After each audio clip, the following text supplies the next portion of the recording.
Eh bien bonjour bonsoir, j'espère que vous allez bien, c'est Flo et aujourd'hui on se retrouve pour une nouvelle vidéo pour parler des spoilers du chapitre 343 de My Hero Academia.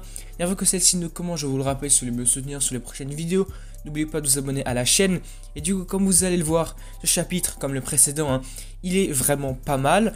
Pour ceux qui voulaient un petit peu plus d'action, parce que ces derniers temps on n'en avait pas trop, et bah là vous allez être gâtés parce qu'on va avoir beaucoup d'action dans ce chapitre.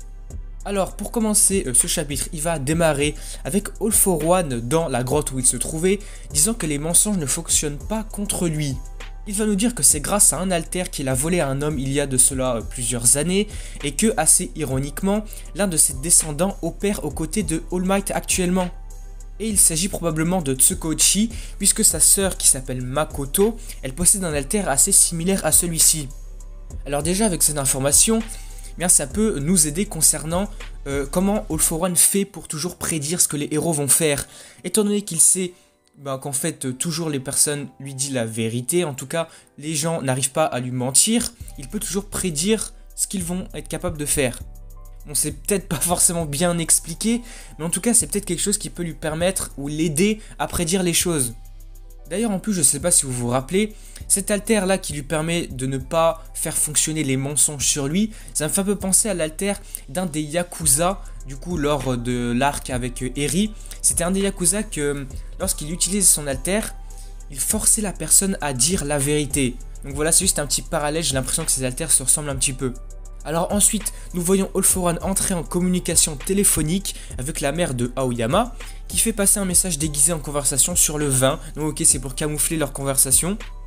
Il dit qu'il a envie d'un Macallan, donc ça doit être une sorte de vin, je ne sais pas trop, et elle lui répond que son fils peut le lui livrer le lendemain. Alors dans ce contexte, il est appelé oncle, et une fois la conversation terminée, il se confirme à lui-même qu'aucun mensonge n'a été dit grâce à son alter précédemment vu. Nous repassons ensuite du côté des héros, nous voyons Deku qui est allé à la rencontre de Aoyama, un téléphone portable à la main. Yuga le remercie alors d'être venu, mais Deku est assez confus car il pensait qu'il était toujours en prison. Bah oui, nous aussi on pensait qu'il était en prison, mais pourquoi là il est libre? Après avoir répondu que les avocats de ses parents se sont arrangés pour qu'il soit acquitté, Izuku va alors se retourner pour courir le dire aux autres élèves. Cependant Aoyama il va l'arrêter et lui demande s'il veut connaître le vrai plan de All for One. Bon alors ok, maintenant on va voir la révélation concernant le plan de All for One. Alors pourquoi Aoyama lui le connaît? Pourquoi All for One lui aurait dit en fait? Ouais, je sais pas, je pense qu'on aura l'explication après. Aoyama nous explique alors, la destruction du Japon sera suivie d'une dévaluation du yen et de la faillite de nombreuses entreprises japonaises. L'instabilité sociale entraînera une augmentation du nombre de méchants et un chaos généralisé, semblable à la Grande Dépression ou à la période de la montée des alters. Bon alors là je sais pas trop ce que ça veut dire la Grande Dépression. Est-ce que c'était le moment où All for One était à son apogée? N'hésitez pas à me dire dans les commentaires si vous peut-être vous savez. Bon après la période de la montée des alters, ça on sait c'était il y a très longtemps, au tout début des alters quoi. Après ça on va apprendre que les autres pays donneront la priorité aux leurs et refuseront toute aide au Japon. Mais à long terme cela conduira à un conflit international où chacun ne cherchera qu'à maintenir sa sécurité intérieure. Bon là ça rejoint un petit peu l'idée qu'on avait eue il y a de ça quelques chapitres, ça fait quand même beaucoup. C'était au moment où il y avait Stars and Stripes qui voulait venir au Japon. En fait, toutes les personnes, en fait les représentants un peu des États-Unis ne voulaient pas trop agir, aider le Japon, mais Stars and Stripes ça l'était venu. Je pense que ça rejoint un petit peu cette idée que chaque pays veut se protéger lui-même et ne pas aider les autres. Alors après dans ce scénario dévasté, qui sera chargé de fournir de l'eau aux nations dans le besoin? Le gaz, l'électricité, toutes les ressources peuvent être générées avec les alters que possède All for One. Donc là en quelque sorte on apprend que All for One deviendra un petit peu le centre du monde, c'est grâce à lui que tout pourra fonctionner alors.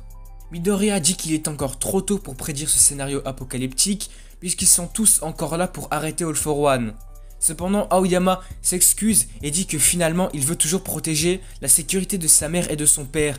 Bon là la phrase elle est un petit peu mal tournée, il veut surtout protéger sa mère et son père. Je sais pas pourquoi la sécurité là c'est arrivé, mais bon en tout cas il veut protéger sa famille.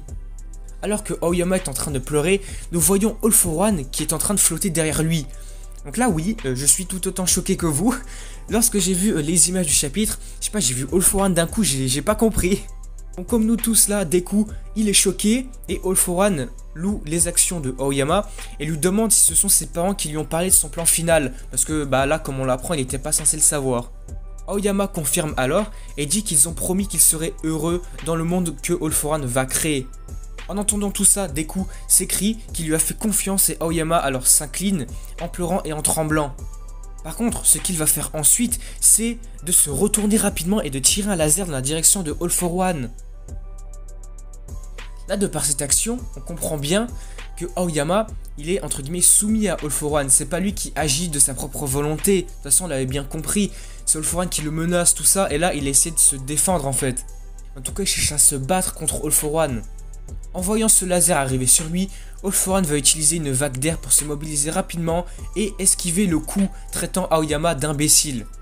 Deku commence à dire que la performance de Aoyama était très réaliste et Aoyama lui-même répond que c'était la seule façon de tromper un adversaire de ce niveau et ajoute que Deku lui-même est aussi capable de mentir très bien. Aoyama tremble encore comme il avait l'habitude de le faire mais crie qu'il va affronter All For One pour protéger ses parents. All For One, il est alors assez confus, se souvenant de la conversation qu'il a eue avec la mère de Aoyama et confirmant une fois de plus qu'il n'y avait aucune trace de mensonge dans son discours. All For One décide alors de ne plus chercher d'explication à cela et se concentre sur le fait que le One For All est juste devant lui. Dans un même temps, on voit que tout en retirant sa veste, il dit que Tomura a observé de nombreux héros utilisant l'Alter Search pendant la guerre et qu'aucun d'entre eux ne se trouve dans les environs. C'est alors que leurs chances de gagner en fait sont nulles. Mais c'est à ce moment-là que de nombreux méchants commencent à apparaître à travers la terre de téléportation, notamment Toga, Dabi ou encore Shigaraki. Alors que tout semblait perdu, un petit portail commence à se former derrière Aoyama. Et qui est-ce qui va en sortir? Bah c'est Monoma. Là oui, on est tous choqués, même les traductions sont choquées, t'as plein de points d'exclamation. Mais peu après, on voit que toute une légion de super-héros débarque juste après Monoma. Aoyama raconte que ses parents ont dit que la chose que All For One déteste le plus est le fait que le reste du monde sache que le Japon n'est pas encore voué à l'échec. Une lumière d'espoir brille toujours, encore, et si le Japon s'y accroche, le monde entier s'unira. C'est pourquoi ils vont le vaincre ici et maintenant, et c'est ainsi que le chapitre se termine. Donc oui, là, cette fin de chapitre nous laisse sur un suspense de malade. J'avoue, je suis choqué. T'as tous les vilains du coup qui débarquent, All For One, Toga, Dabi, Shigaraki. Et d'un autre côté, tu as tous les héros qui débarquent aussi. Alors j'avoue que là c'est surprenant, vous devez peut-être vous poser la question. Pourquoi Monoma débarque en premier? Et ensuite pourquoi tu as toute une légion de héros qui débarquent? Alors en fait, comme je l'ai lu, c'est un petit portail qui apparaît. Alors vous n'êtes pas censé savoir que si vous avez lu le chapitre précédent, on avait vu une page montrant Aizawa regardant Black Mist. Alors là je pense que vous voyez où je veux en venir. En fait, j'ai l'impression, en tout cas, ça c'est ma pensée, je pense que c'est ça. Black Mist a dû être réveillé et c'est pour ça qu'il y a des portails. Parce que là, j'ai les images sous les yeux. Les portails ressemblent étrangement à ceux que Black Mist utilisait. Donc là, j'ai vraiment l'impression que Black Mist est de retour. Vraiment, du coup, ça laisse sous-entendre pas mal de choses. Comment ils ont fait pour réveiller Black Mist? Et pourquoi Black Mist, là, il serait du côté des héros? Est-ce qu'ils ont réussi à réanimer, entre guillemets, leur ancien camarade de classe qui était celui de Aizawa et de Present Mic, hein, c'était Noboro. Est-ce qu'il a réussi à revenir, à reprendre possession du corps de Black Mist actuellement? En tout cas, ça laisse beaucoup de théories et c'est vraiment très intéressant. Du coup, bah voilà, le chapitre s'est terminé comme ça. Comme je vous l'ai dit en début de vidéo, ce chapitre, il y a pas mal d'actions et je le trouve très intéressant. On a enfin la révélation sur le plan de All For One. Lui veut vraiment détruire tout le Japon et faire régner le chaos international en fait. Lui c'est vraiment un malade. Après ça, on a aussi vu que Aoyama a cherché vraiment à se protéger et il a un peu contre-attaqué, il a essayé de se battre contre All For One. Il est repassé du côté des héros, enfin en tout cas il l'a toujours été, mais cette fois il montre vraiment qu'il veut se battre contre All For One et contre ses idéologies. Bon après, avec cette fin de chapitre, hein, vous savez que maintenant la guerre, elle a éclaté, elle commence. On a les vilains d'un côté et les héros de l'autre côté. À mon avis, dès le prochain chapitre, peut-être que les combats vont commencer. En tout cas, la guerre a déjà démarré.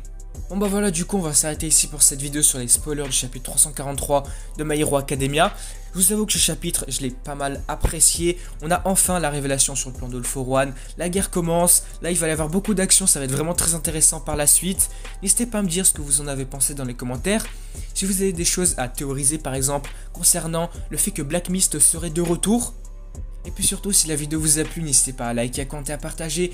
Et surtout, n'oubliez pas de vous abonner à la chaîne pour me soutenir sur les prochaines vidéos My Hero Academia. Parce que demain sortira la review complète. Et du coup, moi je vous dis à la prochaine.